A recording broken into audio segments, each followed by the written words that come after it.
Hey, what is up guys, I'm KBHD here, and no, you're not seeing things. This is a video for AndroidPolice.com and for the Android Police YouTube channel, and this is the Samsung Galaxy Note 3. As we know, the Galaxy Note 3 is stuffed to the gills with software features. There are a ton of things in here that Samsung threw in hoping to sell you on the phone. Some are gimmicky, but a lot of them are actually really useful. So this is a list of 10 that I find really great tips and tricks that are very practical for a lot of people. So this is the top 10 features of the Samsung Galaxy Note 3. Number 1 is floating apps with the stylus. So when you take the S Pen out of the Galaxy Note 3, you'll get a bunch of options to choose from. Pick the one that says pen window, and when you pick it, you can just draw a rectangle, and in will pop a list of applications that'll take advantage of this, and when you select one, it'll fill that rectangle you just drew with an app. And you can actually move this app all over the display. You can still interact with what's behind the app, and you can actually minimize it into a small bubble with the icon and bring that in and out of focus whenever you want to. So it's a really nifty app,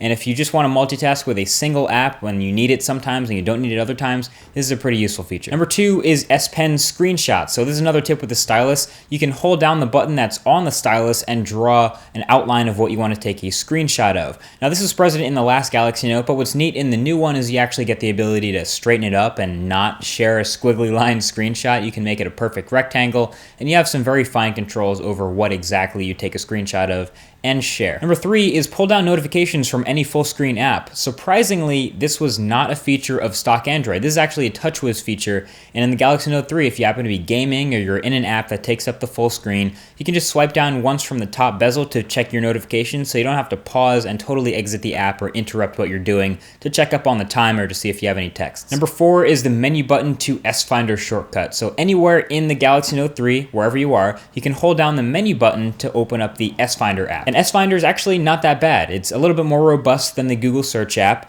It has some filters and it lets you search for different files on the device, contact names, locations, etc. But if this doesn't work for you, it also gives you the option to do a Google search on the bottom if nothing seems to be working. So it's very helpful. Number 5 is voice control. So if you turn this on, it'll allow you to answer or reject phone calls, snooze alarms, or even fire the shutter button while you're in the camera app, or control music volume and playback. It might look a little bit weird to yell at your phone, play the previous song, while it's sitting on your lap or something, but hey, if it's in a quiet environment, it might work perfectly for you. Number 6 is one-handed apps. Now Samsung realizes that the Galaxy Note 3 is a gigantic app, and this is a classic feature from the Galaxy Note line. Basically, it enables some of their first-party apps that would usually be difficult for people with small hands to operate, will now move to one side of the display. And you can do it on the right-hand side or the left-hand side, but basically, if you have trouble reaching all the way across the display, you can turn on one-handed operation, and a couple of the first-party apps will be a little bit easier for you to use. Number 7 is blocking mode. Blocking mode has made its way to the Note 3, and basically what it does is it silences all your notifications, your incoming calls, your alarms, and everything while it's enabled. It's a sort of a do not disturb mode.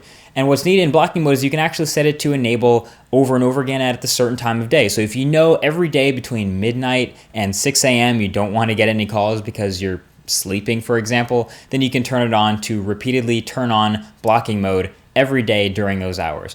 But you can allow certain contacts to bypass that. So if mom calls you at 1 a.m., she'll get through. Number 8 is multi-window, and this is a classic for the Galaxy Note line again. We've seen multiple iterations of this from one note to the next, but basically you'll split the display between two different apps. So now that it's a 5.7-inch 1080p display, there's more room than ever to work with, and it's gotten better and better controls over the years of the notes. So you can, multitask inside of multi-window. You can just control exactly how much space is dedicated to each individual app. It's very well polished. It's good stuff. Number 9 is contact swiping, another TouchWiz classic. Basically in the Contacts app, if you're on a contact that you found and you want to immediately message them, just swipe to the left, or if you want to give them a call, swipe to the right. It's that easy. And speaking of calling, that brings us to number 10, which is the windowed calling notification. When you enable this, if you get a call while this is on, it'll only bring up a little window on the bottom of the display with the information to allow you to either accept the call, reject it, or reply with a message. So this is great if you don't want to interrupt something while you're maybe gaming or web browsing.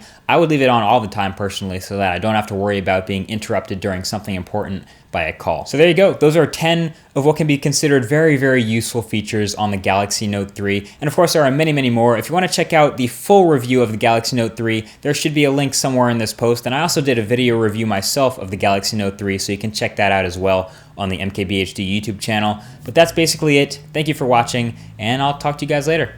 Peace.